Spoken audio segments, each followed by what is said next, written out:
Maddison or Sterling or Phil Foden. It's the week of the midfielders. Game week 4 is fast approaching. Today, we're having a look at my FPL team selection.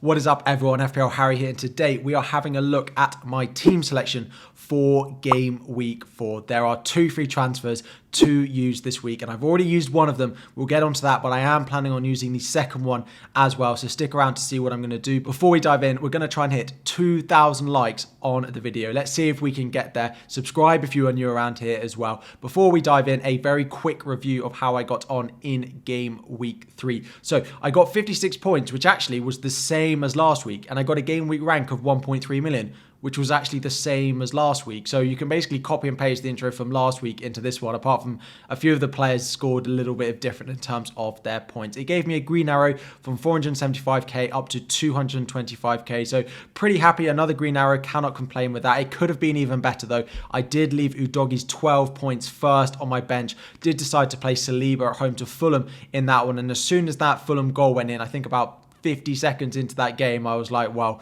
I've absolutely made the wrong decision there. But still pretty happy with it. No returns for Stupinan, no returns for Saliba, but a lot of the midfielders that I decided to hold faith with in Marcus Rashford, in Bruno Fernandes, in Bukayo Saka, all getting FPL returns, and new signing Jackson coming in with a goal. So, as I mentioned, I have actually confirmed one of my 2 free transfers going into game week 4 already. There was a price rise coming for James Maddison, and I've decided to go with him over Raheem Sterling, and I sold Martinelli and brought James Maddison. That transfer has been confirmed. Now, some of you are probably going to be thinking, well, Harry, why did you decide on James Maddison over Raheem Sterling? And I made this graphic, and I did it sort of in my 5 players to buy video. If you haven't seen that video, go and check it out as well. Talk about both of these assets. Now, I think they're both great. I'm not going to say Sterling is a bad asset, but I do think I prefer Maddison looking at some of the underlying data.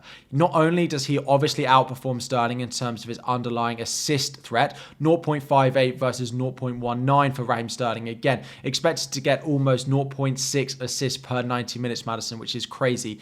But actually, I think a lot of people expect Sterling's underlying data to be better than Maddison's for goals, but it actually hasn't been so far this season. Now, it has only been 3 games, but still, the underlying data for Maddison has looked really good. So 0.44 expected goals per 90 versus 0.32 for Raheem Sterling. In terms of actual returns, Sterling has come out on top, but in terms of underlying data, so going forward, trying to predict future returns, I just think James Maddison has the edge. So after that transfer, where does that leave my team going into game week 4? So it leaves my team looking like this. We then, of course, move James Maddison into midfield in the place of Martinelli, and I stick with a 3-5-2. Very similar team to what we played last week, but I am planning on starting Udogie in my defence over playing Saliba, who actually goes last on my bench because I do not expect a clean sheet for Arsenal given the way they're defending against a Manchester United side, which seem to have found their form without Mason Mount in their midfield. I think Eriksen adds a little bit more balance. However, still got 1 free transfer, and I now have 1.8 million in the bank. So there is a little bit that I could do with my team going into next game week. There are players in defence, midfield, forward, and of course in goal that I could use the transfer on. So looking at those potential transfers in goal, Jordan Pickford continues to disappoint, but he does have Sheffield United away this week. However, looking at my team going into the international break before game week 5 and onwards, I don't see a lot of transfers that I necessarily need to make. So actually, if I use the transfer this week, I do think I can strengthen in goal, and I actually don't think it's necessarily a transfer that I'm wasted that I'm going to use in future weeks because my team looks pretty well set up.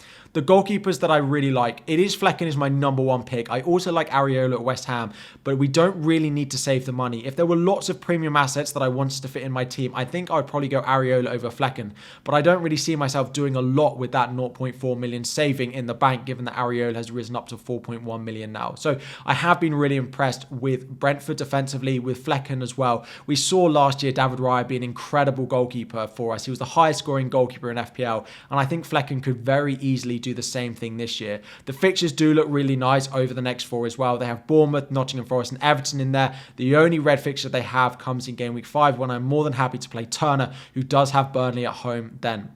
I could make a switch in defence, and this would either be Saliba or it would be Pervis Estupiñán, but I do think the assist threat and the goal threat of Pervis Estupiñán means I'm more likely to sell Saliba. Right now is the Manchester City defence that I would go with, and Ruben Diaz feels like the most nailed option in there for me to go and pick. The short-term fixtures over the next 4 are still really nice. There is a little bit of Champions League worry starting to creep into that Manchester City team. We're likely to have John Stones back after the international break as well. So that rotation threat is there, but I do think they'll keep clean sheets over the next few. Whether I really feel like I'm going to do that straight away, if I was to wait a few weeks, I do think the Newcastle defence starts to become a little bit more popular. So if you're making a defensive transfer this week, I do think it's Manchester City. If you can save a couple of weeks, maybe going into game week 6 or 7, Newcastle then go right to the top for their great run of fixtures. It was going to be Botman.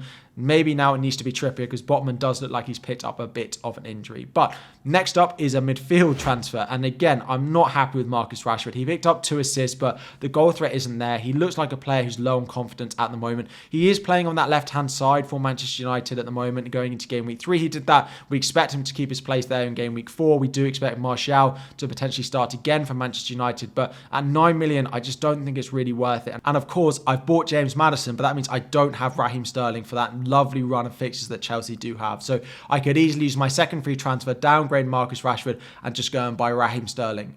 That would free up a little bit more money, but another way that I could actually just spend a lot of the money I've got in the bank is upgrading Archer. Now, Archer has gone to Sheffield United. They do have Everton at home this week, but realistically, how many goals do I think that Sheffield United are going to score this season? How many goals do I think Archer is going to get, particularly in the short term? When I go to wildcard in a few weeks, then potentially I could bring Archer back, but in the short term, I don't plan on starting him anyway. And upgrading him to Visa could be a really, really shrewd transfer that not a lot of people are looking at. He's really going under the radar. He's gone up in price a couple of times, but still not seeing loads of people talk about him. He also has Bournemouth at home this week as well, so I could potentially bring him in. It would then likely mean that Marcus Rashford drops to the bench, but his fixtures from game week 5 onwards do start to look a little bit better, including Brighton in game week 5, who are leaking chances for sure. So I could upgrade from Archer to Visa, have a front 8, start rotating my players in and around depending on their fixture. So I'm pretty sure I'm actually going to use the second transfer going into game week 4. Haven't completely decided who it's going to be. It could be in goal, defense, midfield, or up front. I have 4 options.